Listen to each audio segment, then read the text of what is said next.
história que eu acho muito interessante, que uma mulher, ela começou a participar de uma igreja e ela começou a se interessar pelo pastor daquela igreja.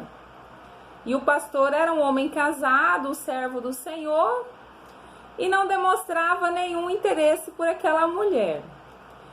E aí, um dia, ela ligou para o pastor, porque ela queria que o pastor fosse lá na casa dela. Ela já havia conversado com o pastor na igreja, e aí ela queria que o pastor fosse lá na casa dela para ela conversar com ele lá pessoalmente na casa dela, uma vez que ela estava interessada no pastor. E aí ela ligou para o pastor e não se identificou. E aí o pastor atendeu a ligação e começou a conversar com ela. E aí ela falou: pastor, o senhor lembra de mim? Claro que eu lembro. Você está reconhecendo a minha voz, pastor? Eu estou reconhecendo a sua voz. Nossa, pastor, mas você está reconhecendo mesmo a minha voz? Eu estou reconhecendo.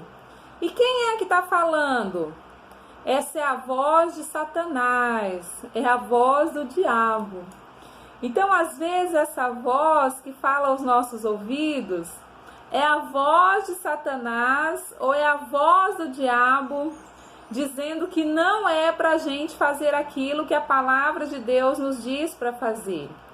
Que não é para a gente ser submissa, que não é para a gente ser uma mulher segundo a palavra de Deus, que é para a gente ser uma mulher segundo os padrões do mundo, que é para nós sermos uma mulher independente, que é para a gente fazer a nossa vontade, que a palavra de Deus está ultrapassada, que a palavra de Deus ficou no passado. E essa voz que muitas vezes fala isso aos nossos ouvidos, ao nosso coração, é a mesma voz que falou com Eva lá no Jardim do Éden. É a voz do diabo. Uma voz sedutora que aparece para nós de uma forma sedutora, para que nós não façamos a vontade de Deus na nossa vida, para que nós não venhamos a cumprir aquilo que Deus determinou para nós. Então, quando nós ouvirmos essa voz falando aos nossos ouvidos ou falando ao nosso coração, nós devemos dizer: eu quero ser aquilo que Deus me criou para que eu fosse. Eu quero ser exatamente aquilo que Deus me criou para ser. Uma mulher segundo o coração de Deus. Uma mulher cristã em missão.